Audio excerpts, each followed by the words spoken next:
परम पूज्य गुरुदेव परम वंदनीय माता जी की दिव्य उपस्थिति को साक्षी मानते हुए माँ गायत्री के महामंत्र के साथ मैं अपनी बात को आरंभ करना चाहता हूँ।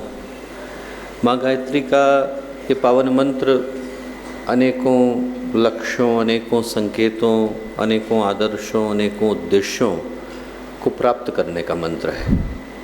और उसमें जो उद्देश्य सबसे ज़्यादा महत्वपूर्ण हो जाता है वो उद्देश्य मानवीय जीवन के रूप में मिले उस अवसर को पहचानने का है, जो सौभाग्य आज मनुष्य के जीवन के रूप में हम में से हर एक को प्राप्त हो पाता है। हमारा जो सत्य स्वरूप है, हमारा जो मूल स्वरूप है, जिसको कि हम अपनी वास्तविक पहचान के नाम से जानते हैं, उस मूल स्वरूप को प्राप्त करने की दिशा गायत्री का ये पावन मंत्र हमें दिखाता है।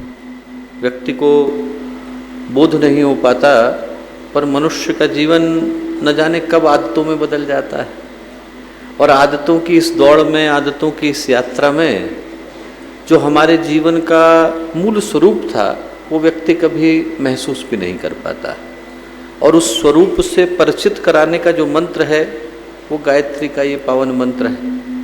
अंग्रेजी में हम लोग बोलते हैं सर्च, और सर्च का अर्थ होता है खोज।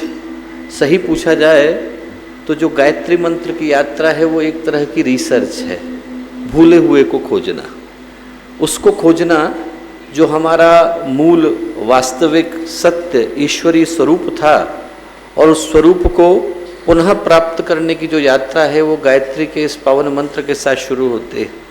ये जो बाहर का आवरण है जिसको हम शरीर बोलते हैं वो तो एक न एक दिन छूट ही जाता है, पर इस लबादे के गिरने के बाद उस परमात्मा से जुड़ने की जो यात्रा है, उस अनादि पुरुष से जुड़ने की जो यात्रा है, जो शुद्ध शाश्वत चैतन्य सत्ता है, उस यात्रा को पूरा करने का माध्यम गायत्री का ये मंत्र बनता है। और जीवन आदतों की यात्रा में शामिल है, उन आदतों से मुक्त करने का माध्यम ये गायत्री का मंत्र बनता है। एक कथा कहीं पर आती है, बड़ी प्यारी कथा आती है। एक व्यापारी की, वो अपने घर से व्यापार करने को निकला, पुराने दिन थे, और जब यात्रा करने को निकला तो एक जगह पर एक सराय पर आकर के रुका। उसने सोचा कि उसके साथ के जो घोड़े हैं उनको बांध लिया जाए।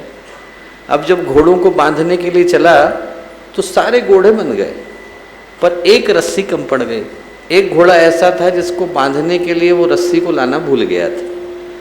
तो अब वो बाहर ही बैठ गया, उसको लगा कि यदि मैं घोड़े को यहीं छोड़ दूंगा तो घोड़ा भाग जाएगा।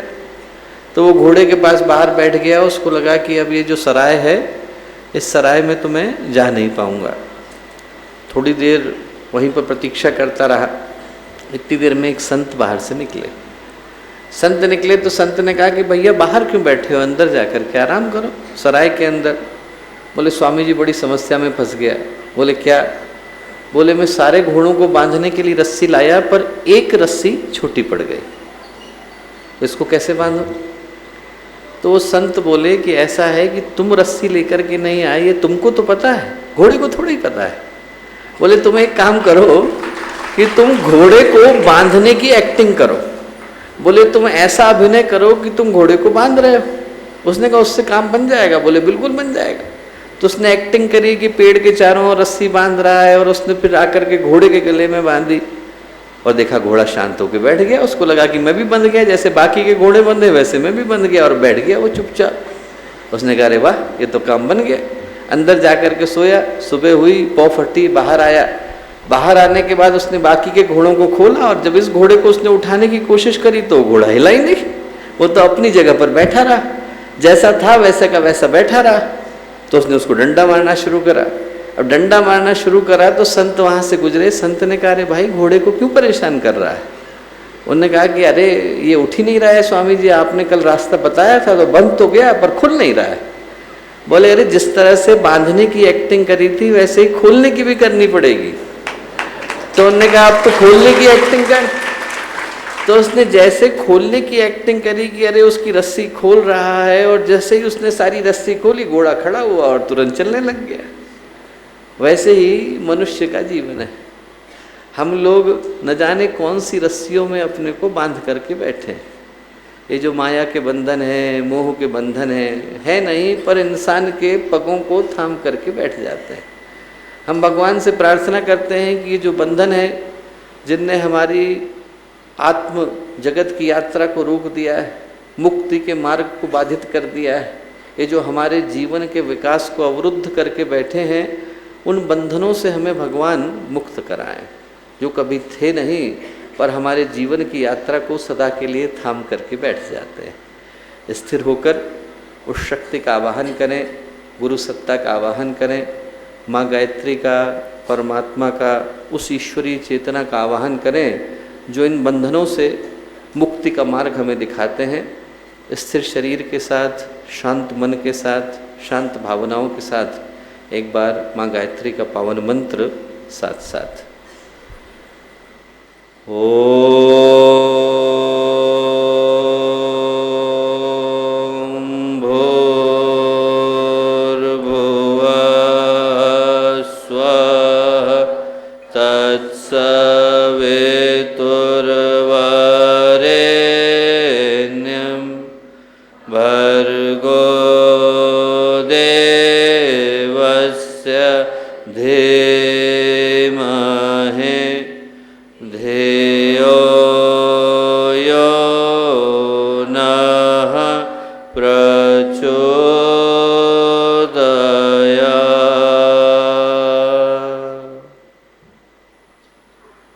परम पूज्य गुरुदेव, पर वंदनीय माता जी के दिव्य संरक्षण में आज का ये अत्यंत ही पावन दिन, गायत्री जयंती की पूर्व संध्या, और इस अवसर पर हम लोगों के साथ यहाँ शांति कुंज के इस मुख्य प्रवचन हॉल में देश से विदेश से, भारत के विभिन्न स्थानों से आए गायत्री परिवार के सभी कार्यकर्तागण, साधकगण, प्यारे भाइयों और बहनों और प्यारे मित्रों, आज जो ये गायत्री जयंती की पूर्व संध्या का दिन है, अवसर है, सौभाग्य का दिन है। ये एक बड़े ही शानदार और अभूतपूर्व और ऐतिहासिक समय के मध्य में आया है। आज जब इस पावन दिन हम लोगों के मुलाकात का ये सुयोग हम लोगों को मिला है, तो सही पूछें तो ये सौभाग्य एक बड़े ही शानदार समय में निकल कर के आया है। शानदार समय में निकल कर के आया है क्यों? क्योंकि एक ऐसा समय है दोस्तों, जिस समय में भगवान ने अपनी योजना में हाथ बढ़ाने के लिए, अपने कार्य में सहयोगी की भूमिका को निभाने के लिए आवाज़ लगाई, आवाहन किया है और निमंत्रण भेजा है। निमंत्रण हमको भेजा है, आपको भेजा है, और हर उस व्यक्ति को भेजा है जिसके हृदय में अपनी सीमित कामनाओं, अपनी तृष्णाओं, अपनी वासनाओं, अपनी आकांक्षाओं को त्याग कर, अपनी महत्वाकांक्षाओं से ऊपर उठकर भगवान की इस योजना में सहयोगी बनने की एक हुक उठती है, जिसके हृदय में ये भावना आती है कि मुझे इस महान उद्देश्य के लिए, इस महत्वपूर्ण उद्देश्य के लिए, युगों युगों में एक बार आने वाले इस उद्देश्य के लिए अपने जीवन को उत्सर्ग कर देने की, अपने जीवन को बलिदान कर देने की एक भूमिका को निभाने की आवश्यकता है। आज का समय उसी निमंत्रण को लेकर के आया है। आप में से यदि वो लोग जिनके हृदय में गुरुदेव की आवाज़ आती होगी, कल सुबह जब गायत्री जयंती की पावन बेला होगी और आप यदि अपने अंतराल को, अपने अंतःकरण को, अपने अंतर्मन को टटोल करके देखेंगे तो आप पाएंगे कि गुरुदेव ने आपको ईमेल भेजा है। उनके पास तो शायद नहीं पहुंचेगा जिनके हृदय में गुरुदेव के लिए भावना नहीं होगी, उनके यहाँ पर तो स्पैम फोल्डर में एंड कर जाएगा, पर ये उनके इनबॉक्स में पहुंचेगा दोस्तों जिनके हृदय में गुरुदेव के लिए, महाकाल के लिए, उनके उद्देश्य के लिए एक हुक, एक तड़प, एक जज्बा और एक भावना अंदर से उठती है। गुरुदेव ने और भगवान ने और ईश्वरीय चेतना ने एक निमंत्रण हम में से हर एक को भेजा है, और जिसको स्वीकार करने की तिथि बहुत नज़दीक आ रही है। ये जो समय है वो भगवान के उस निमंत्रण को लेकर के आया है, जहाँ पर भगवान ने हम में से हर एक को ये कहा है कि उनके अवतरण का, उनके आगमन का, ईश्वरीय चेतना के अवतरण का समय हो रहा है। क्यों हो रहा है? इसलिए हो रहा है क्योंकि आज का समय विषाक्तता के चरम पर पहुंच चुका है। तनाव के कारण, दुर्विचारों के कारण, दुर्भावनाओं के कारण, उद्विग्नता के कारण, मन की बेचैनी के कारण, मन की समस्याओं के कारण हर व्यक्ति के मन में एक महाभारत सी मची हुई है। सब कुछ मिल जाए व्यक्ति को, तो भी मन की शांति नहीं मिल पाती। सब कुछ पा लेने के बावजूद, सारी संपत्ति, सारे सुख, सारे साधन इकट्ठा कर लेने के बावजूद इंसान के मन में एक अजीब तरह की छटपटाहट है, बेचैनी है, घबराहट है। सब कुछ मिल जाने के बावजूद व्यक्ति को ऐसा लगता है कि कुछ मिला नहीं। सब कुछ प्राप्त कर लेने के बावजूद ऐसा लगता है कि अभी जिंदगी की दौड़ अधूरी रह गई। आप जरा सोच करके देखिए कि जो लोग करोड़ों, अरबों, खरबों कमा लेते हैं, वो फिर घूस क्यों खाते हैं, फिर वो भ्रष्टाचार क्यों करते हैं, फिर उनके मन में बेईमानी करने की भावना क्यों जन्म लेती है? इतना तो आदमी पहले ही इकट्ठा करके बैठा है, फिर करने के बावजूद व्यक्ति के मन में अपराध करने की भावना क्यों आती है? उसके मन में जेल में जाने की रिस्क उठा करके गलत काम करने की चाहत क्यों उठती है? इसलिए उठती है कि सब कुछ प्राप्त कर लेने के बावजूद इंसान को कहीं पर ऐसा लगता है कि अभी कुछ मिला नहीं। कुबेर का खजाना प्राप्त कर लेने के बावजूद मन का असंतोष, मन की अतृप्ति, मन का भाव व्यक्ति को महसूस कराता है कि अभी हमें कुछ और पाने के लिए दौड़ने की आवश्यकता है। कुबेर का खजाना भी मिल जाए तो भी मन की अतृप्ति जाती नहीं, क्योंकि व्यक्ति को ऐसा लगता है कि अभी मुझे और कुछ पाने की आवश्यकता थी। वो रावण की कहानी आती है कि जब रावण गया भगवान शिव से मिलने के लिए, तो उसने देखा कि वहाँ पर तो कुबेर भी आए हुए हैं, और कुबेर जो थे वो स्वर्ण नगरी लंका को गिफ्ट करने के लिए आए थे। तो वो गए भगवान के पास, उनने भगवान से कहा कि भगवान ये स्वर्ण नगरी मैंने बनाई है, मायावी है और एक से एक सौंदर्य से सुसज्जित है, आपको देना चाहता हूँ।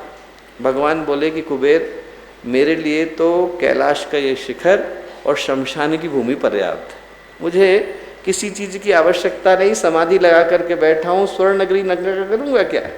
बोले तो किसी और को दे दे। तो रावण बोला कि मुझे दे दीजिए। तो कुबेर बोले कि भगवान आप इसे जानते नहीं हैं, मेरा तो कजिन है। बोले मैं इसे अच्छी तरह से जानता हूँ। बोले आप नहीं जानते। बोले इसके 9 ग्रहों का महल और 27 के 27 नक्षत्रों की अट्टालिकाएं अपने पास लेकर के बैठा है, 36 महलों का स्वामी है, एक और का करेगा क्या?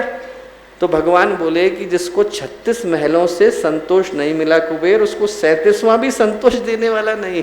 तो बोले इसी को ही दे दे। जिसके मन में असंतोष है उसको कुबेर का खजाना भी मन का संतोष देकर के जाता नहीं। यदि यहाँ पर संतोष हो तो व्यक्ति के पास 10 रुपये भी पर्याप्त होते हैं, और यदि यहाँ पर असंतोष है तो व्यक्ति अरबों, खरबों और उससे ज़्यादा कमा लेने के बावजूद मन में भटकता ही रहता है। व्यक्ति के पास तब भी अतृप्ति, असंतोष भाव उसके दिल को कहीं ना कहीं सालते रहते हैं। एक फकीर की कहानी आती है बड़ी प्यारी। रास्ते में जा रहे थे, उन्हें सोने का एक सिक्का मिला। उनने गुरु से पूछा कि इसका करूं क्या? तो गुरु बोले कि एक काम कर, जो सबसे गरीब व्यक्ति दिखाई पड़े उसको दे देना, सबसे गरीब व्यक्ति दिखाई पड़े उसको दे देना। फकीर ने कहा गुरु का आदेश है, सबसे गरीब व्यक्ति को ही देना है। भटकना शुरू करा। हर व्यक्ति के पास उनको लगा कि इसके पास थोड़ा धन तो है, इसके पास भी थोड़ा पैसा तो है, इसके पास भी थोड़ी सुविधा तो है। बहुत लोगों के पास गए और बहुत लोगों के भटकने के बावजूद उनको सबसे गरीब व्यक्ति नहीं मिला। एक दिन एक राज्य से गुजर रहे थे, देखा बहुत बड़ी सवारी जा रही है, काफिला निकल रहा है, कारवां निकल रहा है, उसमें हजारों हाथी लगे हुए हैं।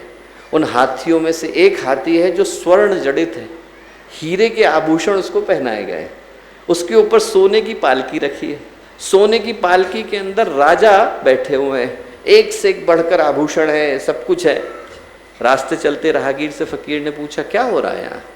बोले राजा है, ये पूरा का पूरा जितना भूखंड आपको दिखाई पड़ता है इसी के ये स्वामी है। बोले चक्रवर्ती सम्राट हैं, सारे राज्यों पर इनका कब्जा है। बोले पड़ोस के राज्य के ऊपर हमला करने जा रहे हैं। बोले क्यों, उसने इनके ऊपर हमला किया है? बोले नहीं, अपने साम्राज्य को बड़ा करना है। फकीर ने तुरंत सोने का सिक्का लिया, जा कर के राजा को दिया।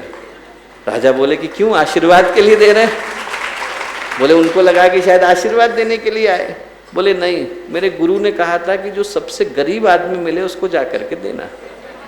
राजा बोले अंधे हैं आप, मैं सोने के हाथी के ऊपर बैठा हूँ, इतने बड़े काफिला चल रहा है, कारवां, आपको समझ में नहीं आता? मैं गरीब नजर आता हूँ?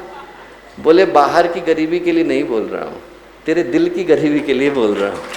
बोले तो दिल से गरीब, इतना सब ऊपर वाले ने दिया है, उसके बावजूद तुझे लगता है कि सिर्फ अपने राज्य को बड़ा करने के लिए पड़ोसी के ऊपर हमला करने की जरूरत है, तो तुझसे बड़ा गरीब दूसरा कोई नहीं। और आज ऐसे गरीब बेशुमार मात्रा में आपको दिखाई पड़ते हैं, जिनके पास मन की अतृप्ति है, मन का संतोष है, मन का अभाव है। और आप सोच करके देखिए कि जिसके पास सब कुछ आ जाए पर यदि मन की गरीबी हो, तो ऐसे व्यक्ति के पास आपको मिलेगा क्या? न सुख मिलेगा, न चैन मिलेगा, न स्नेह मिलेगा, न सहयोग मिलेगा, न सामंजस्य मिलेगा, न उसके पास सौहार्द मिलेगा, न अपनापन मिलेगा, न प्रेम मिलेगा, न आत्मीयता मिलेगी। ऐसे व्यक्ति को सिर्फ अपनी अपनी पड़ी रहती है, हमारी इच्छा पूरी हो जाए। रहने को औरों के साथ रह लेता है व्यक्ति, पर देने को उसके पास कुछ होता नहीं। रहने को तो एक बाड़े के अंदर भैंस और भेड़ भी रह लेते हैं, पर एक दूसरे को सींग गड़ाए बगैर मानते नहीं। आज इंसानियत का जो हश्र है और जो मानवता का हश्र है वो इसी तरह का हो गया है। इंसान एक दूसरे के साथ बस रहने के लिए रह रहा है, पर मौका मिल जाए तो दूसरे की गर्दन मरोड़ने से, उसको तोड़ने से, उसको निचोड़ने से, उसको ठगने से बाज आता नहीं। और जब स्थिति ऐसी हो जाए, हर जगह पर संकीर्णता का बोलबाला हो, अच्छाई पर चलने पर किसी को भरोसा नहीं हो, चाल दोगली हो जाए, नीति पुरानी हो जाए, तो ऐसे में जो परिस्थितियां हैं वो महाभारत की और महाप्रलय की अपने आप बन जाती हैं। न दिखने को तो शुतुरमुर्ग को भी अपनी मौत दिखाई नहीं पड़ती है, उसको भी पता नहीं चलता कि क्या होने वाला है। पर जो लोग समझदार हैं, जो आप लोगों की तरह के इंसान हैं, जो लोग जानते हैं कि इंसान के जीवन का उद्देश्य क्या है, वो जानते हैं कि यदि इसी नीति पर चला गया, यही स्वार्थ भरी नीति रही, यही अहंकार भरी नीति रही, तो मानवता का जो अस्तित्व है उस पर एक बहुत बड़ा प्रश्न चिन्ह लगने वाला है। और ऐसी स्थितियों में भगवान संतुलन को स्थापित करने के लिए आते हैं। ऐसी स्थितियों के लिए तो संकल्प लेते हैं और कहते हैं यदा यदा हि धर्मस्य ग्लानिर्भवति भारत अभ्युत्थानम अधर्मस्य तदात्मानं सृजाम्यहम् परित्राणाय साधूनां विनाशाय च दुष्कृतां धर्म संस्थापनार्थाय संभवामि युगे युगे। एक युग में नहीं, हर युग में मैं आता हूँ। असंतुलन को दूर करने के लिए आता हूँ, दुष्टों का नाश करने के लिए आता हूँ, साधुओं की रक्षा के लिए आता हूँ। इसी समय के लिए तो रामचरितमानस में लिखते हैं गोस्वामी तुलसीदास जी, जब जब होए धर्म की हानि बाढ़ई असुर महाभिमानी। जब जब धर्म की हानि होती है, जब जब असुरता बहुत ज्यादा बढ़ जाती है, तब क्या होता है? भगवान आते हैं। निश्चरहीन करूँ मही भुज उठाए प्रणकीन, तब आकर के संकल्प लेते हैं कि मैं दुष्टों को, निशाचरों को, आसुरी सत्ताओं को यहाँ से हटा करके ही जाने वाला हूँ। रघुकुल रीत सदा चली आई, प्राण जाए पर वचन न जाए। हमारे कुल की रीति है, हमारा कुल मतलब अवतारों का कुल। अवतारों का कुल ये कहता है कि जब तक हमने वचन दे दिया है तो उसके निर्वहन के बगैर हम यहाँ से जाने वाले नहीं। तो ये समय उसी संकल्प को याद करने का है। भगवान कह रहे हैं कि उनका आगमन होने वाला है। ये समय ऐसा है जिसमें ईश्वरीय चेतना के अवतरण का समय हो रहा है। असंतुलन को दूर करने के लिए, अंधेरे को परास्त करने के लिए, अधर्म को नष्ट करने के लिए, धर्म की, न्याय की, नीति की, मूल्य की, सदाचार की, आदर्श की प्रतिष्ठा करने के लिए उस भागवत चेतना का अवतरण अब अनिवार्य हो गया है। और ये समय उनके आने से पहले उनके आने के इन्विटेशंस को बांटने का है। आप पूछें कि क्या करने के लिए आए हैं, तो हम तो इन्विटेशन देने के लिए आए हैं। हम लोग यहाँ पर इन्विटेशन पहुँचाने के लिए आए हैं, क्योंकि इन्विटेशन कार्यक्रम होने के बाद थोड़ी दिए जाते हैं। शादी हो गई तो उसके बाद कौन निमंत्रण पत्र बांटना जाता है? निमंत्रण पत्र तो शादी होने से पहले दिए जाते हैं। उससे पहले लोगों को याद दिलाया जाता है कि ये कार्यक्रम होने वाला है। प्रधानमंत्री आते हैं तो प्रधानमंत्री के आने से पहले ही सारी तैयारियां शुरू हो जाती हैं। वो पहले आकर के आईबी वाले आ जाते हैं, LIU वाले आ जाते हैं, फिर उसके बाद पुलिस वाले आकर के राउंड ले जाते हैं, फिर जिलाधिकारी आ जाते हैं, और अंत तक आते आते चीफ सेक्रेटरी और प्रोटोकॉल मिनिस्टर सब आकर के देख के जाते हैं आपकी व्यवस्था चाक चौबंद है कि नहीं। भगवान आने वाले हैं। भगवान के आने से पहले उस इन्विटेशन को बांटा जा रहा है, जिस इन्विटेशन के माध्यम से सदात्माओं को, पुण्यात्माओं को, तपस्वी आत्माओं को, उन आत्माओं को जिनके हृदय में गुरुदेव की आवाज़ जाती है, महाकाल का आवाहन पहुंचता है, माँ गायत्री की चेतना जिनको बार बार झकझोरती है, उन लोगों को याद दिलाया जा रहा है कि ये भगवान के अवतरण का, नवयुग के सूर्योदय का समय हो रहा है। और ये इन्विटेशन बांटा उनको जाता है दोस्तों जो अपने होते हैं। शादी होती है घर में तो हम किसको बुलाते हैं? रास्ते चलते व्यक्ति को बुलाते हैं, आइए हमारे घर में शादी है, बैठ जाइए। रिक्शे वाले को बुलाते हैं, आइए जरा हमारे घर थोड़ी देर बैठ कर के जाइए, नहीं। शादी होती है तो आप उनको बुलाते हैं जिनके साथ आपका जन्म जन्मांतर का संबंध है, लंबे समय के संबंधी है, जिनके साथ आपने काम किया है, जो आपके सहयोगी थे, जो आपके संबंधी थे, जो आपके मित्र थे, जिनके साथ आप लोगों ने समय गुजारा है। व्यक्ति उनको आमंत्रण देने के लिए जाता है। भगवान भी बुलाते हैं तो उनको बुलाते हैं जिनके साथ उनका जन्म जन्मांतर का संबंध है, और जिनके साथ भगवान का जन्म जन्मांतर का संबंध है वो आज यहाँ इस शांति कुंज के सभागार के अंदर विद्यमान है। गुरुदेव ने आपको बुलाया है दोस्तों, और इस आशय के साथ बुलाया है कि आप लोग अपने तप को, अपने पुण्य को, अपने ज्ञान को, अपने बोध को स्मरण करिए। ये समय ऐसा है जो सद्बुद्धि के अवतरण का है। ये जो आज के समय का अंधकार है, इसको दूर कर पाने की सामर्थ्य यदि किसी में है तो माँ गायत्री में है। वो जिसको गुरुदेव ने प्रज्ञावतार कह करके पुकारा, विचार क्रांति अभियान कह करके पुकारा, नवयुग का मत्स्यावतार कह करके पुकारा, 21वीं सदी उज्जवल भविष्य की संभावनाओं का केंद्र कह करके पुकारा, उस प्रज्ञावतार का, उस निष्कलंक अवतार के अवतरण का समय हो रहा है। क्योंकि प्रज्ञा, ज्ञान, विवेक, बोध यही निष्कलंक हो सकते हैं, इसके अलावा और किसी के अंदर निष्कलंक होने की सामर्थ्य नहीं। और उस प्रज्ञावतार के चयन के लिए आप जैसे महापुरुषों को चुना गया है। ये समय अपनी अपनी भूमिका के स्मरण का है। ये समय इस चीज को याद करने का है कि इस बार भगवान ने हमें समर्थ सहयोगी बनने के लिए पुकारा है। और भगवान हर एक को पुकारते नहीं। आप जरा सोच के देखिए कि भगवान राम को देखने वाले कितने रहे होंगे, हजारों रहे होंगे, पर उनमें से कुछ थे जो अपना नाम हनुमान के रूप में, नल नील के रूप में, अंगद के रूप में, जटायु के रूप में, केवट के रूप में, गिलहरी के रूप में लिखा सके। देखने के लिए तो हजारों जाते हैं पर अपने बन करके कुछ ही लौटते हैं। भगवान ने उनको पुकारा है जो भगवान के सहयोगी बन सके। भगवान के सहयोगी जो बन पाते हैं वो भगवान की पुस्तकों में अपना नाम लिखा पाते हैं। हर एक को भगवान पुकारते नहीं। आप जरा सोच के देखिए कि महाभारत के युद्ध में हजारों लोग लड़े होंगे, उनको कौन याद करता है? पर अर्जुन को कोई भूलता है क्या? भीम को कोई भूलता है क्या? युधिष्ठिर को कोई भूलता है क्या? नहीं भूलता। इसलिए नहीं भूलता क्योंकि नाम उनके याद रखे जाते हैं जो भगवान के समर्थ सहयोगी बन पाते हैं। न जाने कितने आते हैं, कितने चले जाते हैं, कितने धनाढ्य आते हैं, कितने अमीर आते हैं, कितने अरबपति आते हैं, कितने लखपति आते हैं, कितने खरीपति आते हैं, चले जाते हैं, उनको कोई याद नहीं रखता। पर मानधाता को, भामाशाह को लोग भूलते नहीं क्योंकि नाम उनके याद रखे जाते हैं जो भगवान के समर्थ सहयोगी बन पाते हैं। ये समय भगवान की किताब में अपना नाम लिखाने का है। ये समय ऐसा है कि हम लोग उठें और जब सुबह के मुहूर्त में गुरुदेव को प्रणाम करने के लिए जाएं, प्रखर प्रज्ञा पे जाएं, सरल श्रद्धा पे जाएं, तो गुरुदेव से कहें कि गुरुदेव आज आपकी किताब में हमारा नाम अवश्य लिख लीजिए। आज हम लोग इसलिए आकर के खड़े हुए हैं कि आप ये याद रखिए कि आपका एक शिष्य था जो यहाँ आकर के खड़ा हुआ था और उसने आपसे ये कहा था कि जब एक युग में एक बार आप पुकारेंगे तो उस पुकार को मैंने अनसुना नहीं किया। मैं आया, यहाँ पर अपनी इच्छा के साथ आया, भाव के साथ आया, संकल्प के साथ आया। मैं आई, अपनी इच्छा के साथ आई, भाव के साथ आई, संकल्प के साथ आई, और आपको ये वचन देने के लिए आए, ये वचन देने के लिए आए कि जब भी आप पुकारेंगे तो आप अपनी पुकार को अनसुना नहीं पाएंगे। हम लोग यहाँ इस उद्देश्य के साथ आए। आज का दिन, ये जो पूर्व संध्या का दिन है दोस्तों, उसी पुकार को लेकर के आया है, उसी आवाज को लेकर के आया है। ये जो समय है बड़ा महत्वपूर्ण है। मैं आपको सूक्ष्म की एक बात बताऊं, इस समय में जो घटनाएं घट रही हैं उसकी गंभीरता को हम लोग महसूस नहीं कर सकते। इस समय में क्या घट रहा है? इस समय में नवयुग के नीति निर्धारण की व्यवस्था बनाई जा रही है। रीति नियम क्या होंगे, प्रथा परंपराएं क्या होंगी, आस्था आकांक्षाएं कैसी होंगी, आदमी जिएगा कैसे, आदमी के जीने का तरीका क्या होगा, जिसको हम लोग अंग्रेजी में बोलते हैं पॉलिसी तैयार करने का समय चल रहा है। इस समय में पॉलिसियां लिखी जा रही हैं। क्यों? क्योंकि यदि आप सिर्फ बुराई को मार दो और अच्छाई की व्यवस्था नहीं करो, कहीं से रोड जा रही है, रोड को हम तोड़ दें और नई रोड नहीं बनाए तो क्या होगा?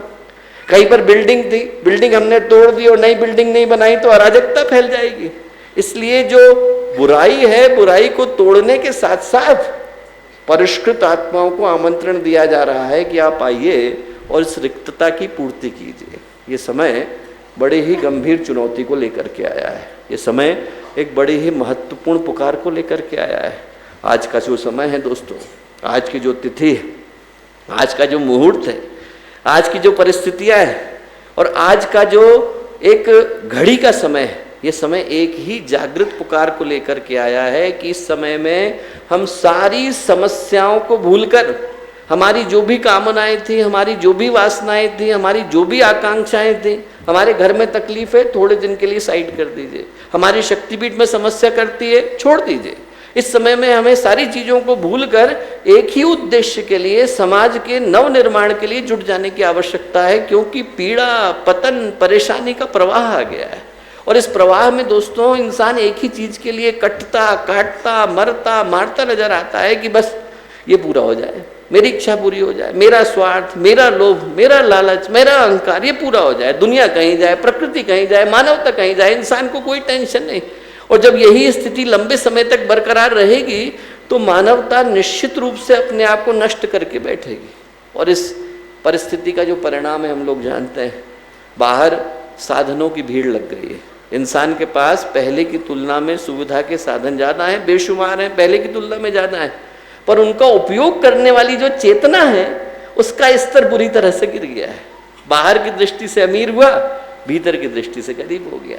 बाहर की दृष्टि से आदमी चीजें लेके बैठा है, भीतर की दृष्टि से व्यक्तित्व को गंवा करके बैठा है।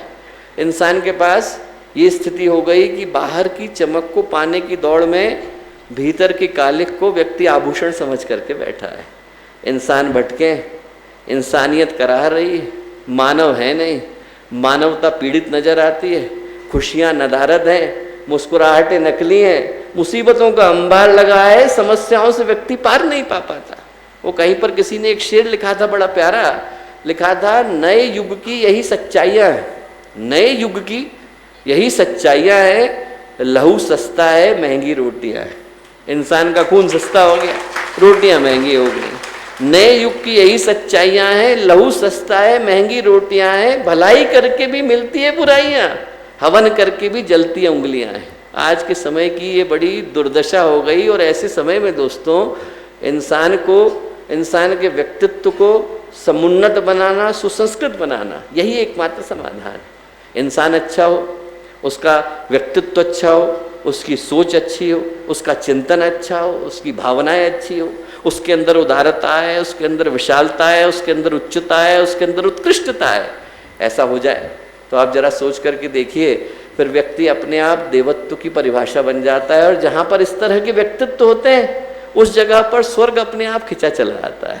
गुरुदेव ने जो सिद्धांत दिया और सूत्र दिया वो बड़ा स्पष्ट दिया कि मनुष्य के अंदर देवत्व को जगाने की और धरती पर स्वर्ग को लाने की आवश्यकता है। और वो करने के लिए इंसान के भीतर से प्रयत्न को करने की आवश्यकता है। क्यों? क्योंकि आप जरा सोच करके देखिए कि इंसान की चेतना को बेहतर बनाने के लिए उपाय क्या किए जाते हैं। उपाय ये किए जाते हैं, हमारे पास दो ही तरीके हैं। इतिहास में आप उठा करके देखिए तो दो ही तरह की परंपराएं हैं। क्या? या तो व्यक्ति को डर दिखाया जाता है या फिर प्रलोभन दिखाया जाता है। या तो पाप का भय है, पुलिस का भय है, प्रशासन का भय है, जेल का भय है। इंसान को या तो डर दिखाया गया या फिर पुण्य का, अच्छी चीज़ों का, पुरस्कार का प्रलोभन दिखाया गया। पर ये दोनों प्रभावी हो पाते हैं क्या? आप जरा सोच करके देखिए कि दोनों प्रभावी हो पाते हैं। जेलों की कमी नहीं, पर अपराधी कितने घूमते हैं। आदमी के पास पुलिस है, प्रशासन है, व्यवस्था है, सब होने के बावजूद इंसान उन्हीं गलतियों को बार बार दोहराता है। क्यों? क्योंकि इंसान के पास जानकारी है, संकल्प का अभाव है। इंसान के पास सूचनाएं हैं पर मन में कोई सार्थक भावना उठती नहीं। वो दुर्योधन की कहानी आती है ना, दुर्योधन से उनके गुरु ने पूछा, चाचा ने, विदुर ने, उन्होंने कहा दुर्योधन एक बात बता, तू और तेरा भाई युधिष्ठिर दोनों एक ही जगह पर गए, एक ही गुरुकुल में पढ़े, दोनों को पढ़ाने वाले टीचर वही थे, द्रोणाचार्य थे, कृपाचार्य थे, उन्हीं ने पढ़ाया। फिर तेरा भाई सारे काम धर्म के करता है और तू सारे काम अधर्म के करता है, ऐसा क्यों? गलती कहाँ रह गई? तो दुर्योधन बोला, जानापि धर्मम नच में प्रवृत्ति, जानता हूं कि धर्म क्या है, करूंगा नहीं। जानापि अधर्मम नच में निवृत्ति, जानता हूं कि अधर्म क्या है, छोड़ूंगा नहीं। केनोपि देवेन हृदय स्थितेन, ऐसा लगता है कि कोई अंदर आकर के बैठ गया हृदय में। यथा नियुक्तोस्मि तथा करोमि, जहां मुझे बैठा देता है वो करने के लिए मैं बाध्य हो जाता हूं। दुर्योधन को भी पता है सही क्या है, गलत क्या है, पर करता गलत है, क्योंकि गलत पथ आसान नजर आता है। आप जरा सोच के देखो कि व्यक्ति को पता नहीं होगा, जिस रावण ने 4 वेदों का भाष्य किया उसको ये नहीं पता होगा कि सही क्या है गलत क्या है। पता उसको भी था, पर व्यक्ति चयन गलत पथ का करता है क्योंकि वो दिखने में आसान नजर आता है। तो ये जो 2 तरह की व्यवस्थाएं, सामाजिक व्यवस्था पुलिस की है, प्रशासन की है, और जो धार्मिक व्यवस्था है वो पुण्य की है, पाप की है। ये व्यक्ति को थोड़ी देर के लिए तो डराते हैं, पर पूरी तरह से व्यक्ति के जीवन को बदल नहीं पाते हैं। पूरी तरह से बदलने के लिए जो पथ गुरुदेव ने दिखाया, जो आध्यात्मिक व्यवस्था है, वही स्थायी व्यवस्था है। आध्यात्मिक व्यवस्था क्या कहती है? आध्यात्मिक व्यवस्था कहती है कि मनुष्य के व्यक्तित्व की जड़ें उसके आस्थाओं के अंतराल के अंदर मौजूद है। जड़ें तो यहाँ हैं। जब तक हम जड़ को नहीं सुधारेंगे तब तक मनुष्य के व्यक्तित्व को बदलवाना संभव नहीं। जैसी मेरी आस्था होगी वैसी मेरी आकांक्षा होगी, जैसी मेरी आकांक्षा होगी वैसा मन में विचार उठेगा, और जैसा मन में विचार उठेगा वैसा शरीर करेगा, क्योंकि शरीर तो मन का गुलाम है। जैसी हमने आकांक्षाएं जन्म दे दी वैसी ही मन के अंदर भावनाएं उठने लगती हैं, और मन जैसा कहता है वैसा ही शरीर करने लग जाता है। अभी देखिए, मैं बोलते बोलते लेक्चर के मध्य में कह दूं कैंटीन का डोसा। अब मैंने इतना बोल दिया कैंटीन का डोसा, तो आप सोचना कि आधे लोगों के मन में डोसा दिखने लगेगा, क्योंकि मन के अंदर आ गया। कुछ को सुगंध भी आने लगेगी, कुछ को लगेगा कि अभी यहाँ से उठेंगे तो भैया कितना बोलेंगे यार, थोड़ी देर में उठते हैं, जाकर के डोसा खा करके आते हैं। आदमी के मन में खाने की भावना आने लगेगी। क्यों? क्योंकि मन के अंदर विचार आ गया। जैसे ही मन के अंदर विचार आता है तो शरीर वही करने के लिए उमड़ने लगता है, और यही आध्यात्मिक दृष्टि से समाधान है। समाधान ये है कि आस्थाओं को सुधारने का तरीका आस्थाएं ही कर सकती हैं। इसके अलावा और कोई तरीका इंसान को बदलने का नहीं है। हाथी जंगली हो जाता है तो उसको पकड़ करके पालतू हाथी ही लाते हैं। कांटे को कांटा निकालता है, लोहे को लोहा काटता है, और गड्ढे में गिरे हुए व्यक्ति को गड्ढे में गिर के ही उतारना पड़ता है, बाहर निकालना पड़ता है। शरीर की लड़ाई हो तो कुश्ती से संभल जाती है, मन की लड़ाई हो तो विचार क्रांति करनी पड़ती है, और आस्थाओं की लड़ाई हो तो युग निर्माण करना पड़ता है। जो युग निर्माण है वो व्यक्ति की आस्थाओं को बदलने का निर्माण है।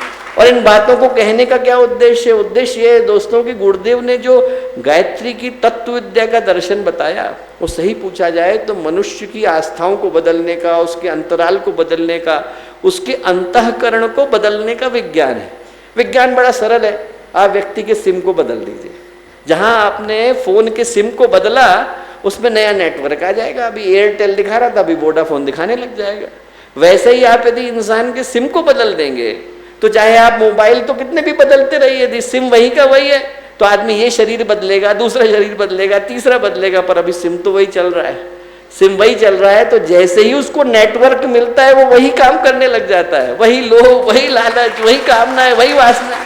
जैसे ही नेटवर्क मिला तो जो गलतियां पिछले जीवन में दोहराई थी वो जीवन में दोहराने लग जाता है। एक व्यक्ति गया भगवान बुद्ध के पास। भगवान बुद्ध से बोला कि साहब, मैं अपनी पत्नी से लड़ करके आया हूँ और अब मैं मन की शांति चाहता हूँ। भगवान बुद्ध हंसे। बोले हंस क्यों रहे? बोले मन की शांति नहीं मिलेगी। बोले क्यों? बोले बेटा, तो इससे पहले के 10 जन्मों में यही काम करके 10 अन्य बुद्ध के पास गया है और उनसे तूने इसी प्रश्न को कहा है। बोले यदि तुझे मन की शांति चाहिए तो पहले मन को बदलना सीख। उसने कहा मुझे समझ में नहीं आया। बुद्ध ने सिर पर हाथ रखा। सिर पर हाथ रखा तो उसे अपने पिछले 10 जीवन दिखाई पड़े, और दिखाई पड़ा कि हर जन्म में अपनी पत्नी के साथ बहस करके वो ऐसे ही महात्माओं के पास गया और उनसे कहा कि साहब आप बदल दीजिए। बोले सिनेमा हॉल बदलने से पिक्चर नहीं बदल जाती बेटा। पिक्चर को बदलना हो तो आपको नई पिक्चर देखनी पड़ती। उसी सिनेमा हॉल में बार बार जाकर के बैठ रहे हो, वही पिक्चर देख रहे हो और सोच रहे हो कि इस बार एंड डिफरेंट हो जाएगा, तो कैसे हो जाएगा? वही कामना है, वही वासना है। आपको बदलना है तो पूरे सिनेमा को बदलने की आवश्यकता है। और सिनेमा को बदलने के लिए जो गुरुदेव ने सिद्धांत बताया, गायत्री का तत्व दर्शन, वही एकमात्र समाधान है। व्यक्ति की आस्थाएं बदलें, व्यक्ति की भावनाएं बदलें, व्यक्ति का दृष्टिकोण बदले, व्यक्ति की सोच बदले, व्यक्ति के जीवन जीने का तरीका बदले, तभी तो व्यक्ति के अंदर परिवर्तन आ पाएगा। आज के समय की जो आवश्यकता है दोस्तों, वो ऐसे प्रचंड तपस्वियों को जन्म देने की है, ऐसे ओजस्वी, तेजस्वी, मनस्वी, तपस्वी लोगों को जन्म देने की है जिनकी उपस्थिति की प्रचंड ऊर्जा वातावरण को अपनी दिशा मोड़ने के लिए मजबूर कर दे। आज के समय के जो ऊर्जा के अस्त्र हैं वो यही परमाणु बम है, इन्हीं को आप परमाणु बम बोलिए। आज के समय के जो परमाणु बम है वो ऐसे व्यक्तित्व हैं जो भगीरथ की तरह से सृजन करना जानते हो और दधीची की तरह से उत्सर्ग करना जानते हो। जिनके अंदर ये उत्सर्ग की भावना, ये सृजन की भावना आ जाती है, वो समाज की दिशा को बदल पाने की स्थिति में होते हैं। क्यों? क्योंकि युग परिवर्तन का काम साधारण थोड़े ही है। युग परिवर्तन का काम आज तक के इतिहास का सबसे बड़ा, सबसे व्यापक, सबसे भारी और सबसे महत्वपूर्ण काम है, और उसको करने के लिए असीमित, अपरिमित ऊर्जा की आवश्यकता है, ऐतिहासिक ऊर्जा की आवश्यकता है, ऐसी ऊर्जा जैसी आज तक के इतिहास में कभी एकत्रित नहीं की गई। महर्षि अरविंद को पढ़िया, महर्षि अरविंद ने कहा युग परिवर्तन का कार्य उस दिन होगा जब भगीरथ के स्तर की 1000 आत्माएं, भगीरथ के स्तर की 1000 आत्माएं एक साथ बैठकर परमात्मा से आवाहन करेंगी कि हमें इस संसार को बदलने की आवश्यकता है। आप सोच के देखिए कितना बड़ा काम है। यदि अपरिमित ऊर्जा की आवश्यकता न होती, असीमित ऊर्जा की आवश्यकता न होती, तो भगवान वाराह को दांत की आवश्यकता क्यों पड़ती? भगवान नृसिंह को नख की आवश्यकता क्यों पड़ती?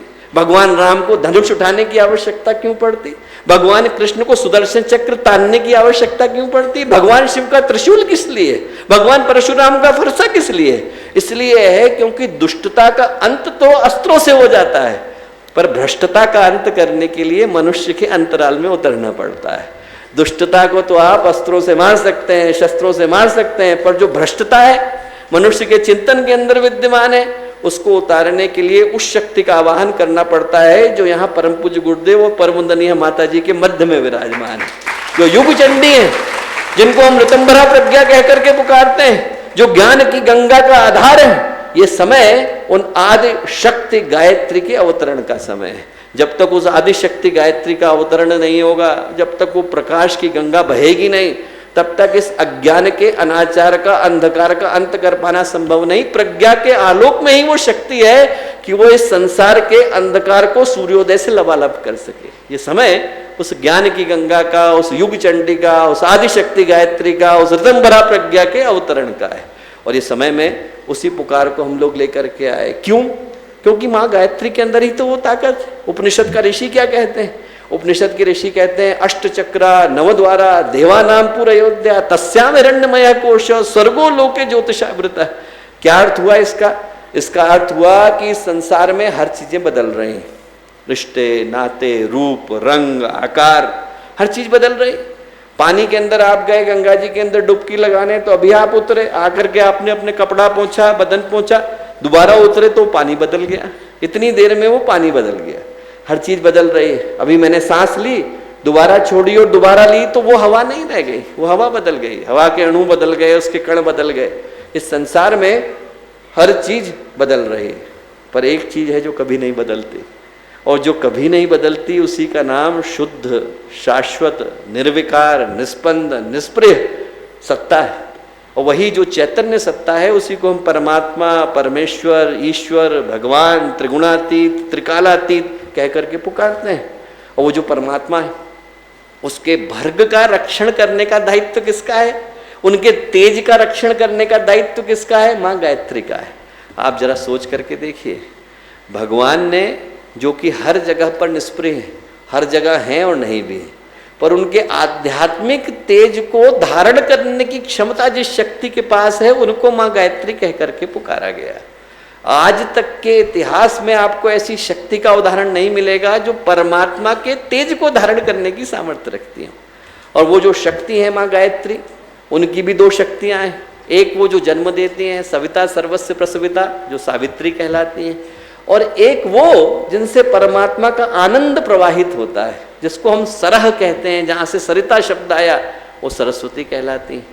और ये जो माँ गायत्री की तीन शक्तियाँ हैं, गायत्री, सावित्री, शक्ति, यही भू भुवा स्वः बन जाती है, यही होम श्रीम क्लीम बन जाती है, यही होम जूम सह बन जाती है, यही अ उमा के रूप में ओम की तन्मात्राएं बन जाती हैं, यही मिलकर के त्रिदेव बन जाती है, यही मिलकर के त्रिलोक बन जाती हैं, और यही फिजिक्स में जाकर प्रोटॉन, इलेक्ट्रॉन और न्यूट्रॉन बन जाती हैं और पूरी सृष्टि को जन्म देती हैं। वही गायत्री की 3 शक्तियां हैं, वही गायत्री की 3 सत्ताएं, और उनका आवाहन हम लोग करते हैं कि इस समाज को, इस समष्टि को, इस संस्कृति को पुनः जगाने के लिए, इसके अंदर की चेतना को जगाने के लिए आपकी शक्ति के अवतरण की आवश्यकता है।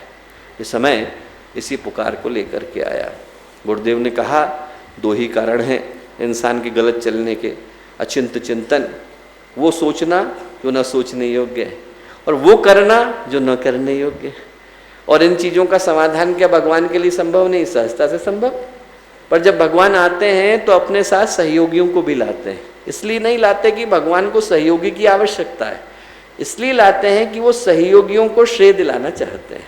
इस बार भी भगवान सहयोगियों को श्रेय दिलाने के लिए लाए हैं, आप लोगों के रूप में लाए हैं। भगवान लाए हैं अपने लीला सहचरों के रूप में, अपने सहयोगियों के रूप में। जितने भाई इस तरफ बैठे हैं उनमें से कोई हनुमान से कम स्तर का नहीं, जितनी बहनें इधर बैठी हैं उनमें से कोई दुर्गा से कम स्तर का नहीं। यदि आप लोग अपनी शक्ति का स्मरण कर लें तो आप अकेले हैं जो दुनिया को बदल पाने की सामर्थ्य रखते हैं। बड़े बड़े लोग भूल जाते हैं, अर्जुन भूल गए कि नहीं? आप जरा याद करके देखिए, सबसे बड़े धनुर्धर जिनके ऊपर पूरा महाभारत टिका हुआ था, पहला अध्याय यदि आप पढ़ें, पहले अध्याय में अर्जुन क्या कहते हैं? सीदंती मम गात्राणि मुखम च परिशुष्यति। हाथ पैर कांप रहे हैं, मुंह सूख रहा है, पानी पीने की जरूरत है, दिखाई पड़ नहीं रहा, क्या करूं भगवान? गांडीव रख दिया, रथ से उतर गए, क्या करें? अर्जुन के मन में क्या आया आप सोचो? इतने बड़े धनुर्धर और उनके मन में शंका आ गई। हनुमान जी जिनके पास इतनी शक्ति थी कि दुनिया का कोई पाश नहीं बांध सकता था, जो भगवान सूर्य को सेब समझकर खाने के लिए चल दिए थे, उनके अंदर कितनी आत्महीनता आ गई कि जब उनने भगवान राम और लक्ष्मण को देखा तो उनने क्या किया? ब्राह्मण का भेष धरा कि ये क्षत्रिय बालक ब्राह्मण के ऊपर हथियार नहीं उठाएंगे। इतना मन में डर आ गया और उनको याद दिलाना पड़ा, का चुप साधे रहा बलवाना। ये जो गायत्री जयंती है वो याद दिलाने के लिए आई है कि वो हनुमान आप हैं, वो दुर्गा आप हैं। हम में से हर व्यक्ति यदि खड़ा हो जाए तो इस युग की दिशा को बदल पाने की सामर्थ्य रखता है। हम में से प्रत्येक व्यक्ति को अपनी शक्ति का स्मरण करने की आवश्यकता है। ये कोई जरूरी थोड़े कि युग परिवर्तन एक ही व्यक्ति का काम है कि गुरुदेव अपने प्राणों की आहुति दें और हम लोग ताली बजाएं, तो क्या फायदा हुआ? ये समय तो ऐसा समय है कि हम में से हर व्यक्ति को अपने अपने हथियार को पैना करने की आवश्यकता है। न जाने कब बाणों की बौछार शुरू हो जाए, न जाने कब हमारे ऊपर बाणों की बौछार शुरू हो जाए, तो हर व्यक्ति का व्यक्तित्व गुरुदेव के सृजन सैनिक के रूप में तैयार होना चाहिए। इस समय में हम लोग संकल्प लेकर के जाएं दोस्तों, संकल्प लेकर के जाएं कि हम में से प्रत्येक व्यक्ति की साधना अनवरत चले। साधना में निमित्ता है, निरंतरता है, निष्ठा है। हमें ऐसे साधकों को तैयार करने की आवश्यकता है जिनके अंदर इतनी प्राण ऊर्जा हो कि उनकी प्राण ऊर्जा के दम पर सृष्टि के अंधकार को दूर किया जा सके। पहली आवश्यकता, चाहे कोई कार्यक्रम हो, किसी तरह का कार्यक्रम हो, 108 कुंडी हो, हम लोगों का सृजनात्मक कार्यक्रमों में वृक्षारोपण का काम करना हो, हमें चाहे जो करना हो, करने के साथ साथ साधना को जोड़ना अनिवार्य है। हर व्यक्ति को इस चीज को गंभीरता के साथ सोचने की आवश्यकता है कि हमारे नियमित जीवन में साधना है, और हम हर व्यक्ति को इस चीज के लिए प्रेरित कर सकें कि आपके जीवन में भी साधना को आने की आवश्यकता है। नियमितता है, निरंतरता है, निष्ठा है, व्यक्ति के मन में भरोसा है। व्यक्ति के मन में भरोसा आना चाहिए कि भगवान हमारे साथ है। मैं आपको बताऊं कि हमको दिखाई नहीं पड़ता पर भगवान को तो दिखाई पड़ता है। वो एक प्रसिद्ध व्यक्ति है, नाम नहीं बोलना चाहिए, उनके घर एक बार गए, बहुत प्रसिद्ध उद्योगपति, हम लोग गए, और उनके घर में क्या है, 90 कमरे हैं, और 90 कमरों में पति पत्नी अकेले रहते हैं। उनकी लड़की वहीं रहती है पर बात नहीं करती, खरबपति, और बच्ची बात नहीं करती। लड़के को हर हफ्ते वो $24,000 भेजते हैं, हर हफ्ते $24,000, तब भी बात नहीं करता। एकदम पति पत्नी अकेले। उनके घर में गए तो देखा गुरुदेव का फोटो लगा हुआ है। तो मैंने कहा कि आप कब मिले गुरुदेव से? बोले बहुत थोड़ी देर की बातचीत हुई। मैंने कहा संभव ही नहीं है कि गुरुदेव ने कोई बात कही हो और यूं ही कही हो। आपसे कहा होगा तो कहने के पीछे का उद्देश्य रहा होगा। क्या बात हुई आप बताइए? बोले अरे हम गए, हमने प्रणाम किया गुरुदेव को, और गुरुदेव से कहा कि गुरुदेव हमको पैसा दीजिए। तो मैंने कहा गुरुदेव क्या बोले? बोले गुरुदेव बोले कि बेटा मैं तुझको सुख शांति दूंगा। फिर पैर छुए, हमको पैसा दीजिए। गुरुदेव बोले बेटा मैं तुझको सुख शांति दूंगा। फिर उनने पैसे पैर छुए, पैसा दीजिए। गुरुदेव बोले बेटा मैं तुझको सुख शांति दूंगा, जोर से बोले। फिर उनने चौथी बार बोला पैसा दीजिए। गुरुदेव बोले ले जा। पैसा मिल गया पर शांति अभी तक नहीं मिली। जो उनने देखा, यदि इनने देखा होता तो वो मांगा होता जिसको मांगने की जरूरत है। व्यक्ति भगवान के दरबार पर जाता भी है और वो मांग करके आ जाता है जिसका मूल्य नहीं। मांगे हम जीवन में कि हमारी साधना में प्रगति आए। इस युग के विश्वामित्र के पास है, इस युग के अवतार के पास हम हैं। हमारी मनोकामनाएं तो आज नहीं कल पूरी हो ही जाएंगी, पर हम भगवान से मांगे कि हम उनके समर्थ सहयोगी बन पाए कि नहीं। हम ये मांगे कि हमारी साधना में तीव्रता आई कि नहीं। हर व्यक्ति संकल्प लेकर के उठे कि हमारा नित्य प्रति का कम से कम 3 माला गायत्री की, कम से कम 1 माला महामृत्युंजय की, नित्य सविता का ध्यान, आंधी आए या तूफान हमें छूटना नहीं चाहिए। व्यक्ति के हृदय में आए कि हमें यहाँ से साधना का संकल्प लेके जाना है। और संकल्प ले व्यक्ति कि हम हर व्यक्ति को स्वाध्याय के लिए प्रेरित करेंगे। स्वाध्याय में भी 3 तरह के लोग हैं दोस्तों। एक तो वो हैं जिनके पास किताबें आती हैं, या तो कोई पहुंचा जाता है या उन्होंने सब्सक्रिप्शन ले रखा है। वो किस श्रेणी में आते हैं? वो ग्राहक हैं। उनके पास सब्सक्रिप्शन है, किताबें आ गई, प्रतिष्ठा हो गई, घर में रखी हैं किताबें। ग्राहक हैं, और ग्राहक पाठक बन पाए कि नहीं? उनने गुरुदेव के साहित्य को पढ़ा कि नहीं? उनके पास किताबें सिर्फ शोकेस में रखी हैं कि उनने उनको पढ़ने का काम किया? और जो पाठक हैं वो साधक बन पाए कि नहीं? एक ग्राहक है जिनके पास किताबें आ रही हैं, एक वो हैं जो किताबों को पढ़ रहे हैं, एक वो हैं जो गुरुदेव के चिंतन को जीवन में उतार रहे हैं। हमें ग्राहकों को पाठकों में, पाठकों को साधकों में बदलना है। संकल्प लेकर के जाएं कि हम यहाँ से जिनके घरों में किताबें हैं उनसे कहेंगे कि साहब आप कम से कम 1 पैराग्राफ पढ़ना, पढ़े और पढ़ाएं, पढ़े और पढ़ाएं। हर व्यक्ति के अंदर ये संकल्प दें, और ये संकल्प दें कि व्यक्ति जहाँ कहीं भी है वो अपने आसपास के वातावरण को ऐसा करे कि उसके पास मिलकर के व्यक्ति को गुरुदेव के वहाँ होने की खुशबू आ जाए। आपको शक्तिपीठ की आवश्यकता नहीं है, घर को शक्तिपीठ बना लीजिए। आपके घर में प्रदर्शनी लगा लीजिए, आपके घर में पंचांग पहुंचा दीजिए, आपके घर में चीजें पहुंचा दीजिए। कोई आपके घर में आए तो उसको ये महसूस हो जाए कि साहब हम इनके घर में गए तो हमें लगा कि गुरुदेव वहां पर विद्यमान थे। जहां पर गुरुदेव की शक्ति है उस जगह पर गुरुदेव का शक्तिपीठ। यदि वो शक्ति आपके पास है, यदि वो भावना आपके पास है, तो जहां आप होंगे वहां पर आते ही व्यक्ति को लगेगा कि साहब यहाँ गुरुदेव और माता जी विद्यमान है। यहाँ पर माँ गायत्री की चेतना को हम लोग महसूस कर सकते हैं, और वो चेतना आप लोगों के माध्यम से पहुँचे तो इससे बड़ा सुखद सौभाग्य दूसरा नहीं हो सकता। आज की ये गायत्री जयंती की पूर्व संध्या एक आवाहन को, एक निमंत्रण को लेकर के आई है, और निमंत्रण ये लेकर के आई है कि जागृत आत्माओं को पुकारा जा रहा है। पुकारा जा रहा है कि जिनके अंदर गुरुदेव की योजना को पूरा करने का भाव हो, भगवान की योजना को पूरा करने का भाव हो, वो अपना सब कुछ भूलकर इस एक उद्देश्य के लिए जीवन को लगाने के लिए आए। कबीरा खड़ा बाजार में लिए लुकाटे हाथ। कबीरा जो है बाजार में खड़ा हुआ है, लाठी लेकर के पुकार रहा है कि जिसके अंदर भाव है वो आगे आए। ये समय मरने का, मिटने का, समर्पित होने का है, और इस भाव के साथ हर व्यक्ति की चेतना जगे कि वो गुरुदेव के साथ जाकर के मिले।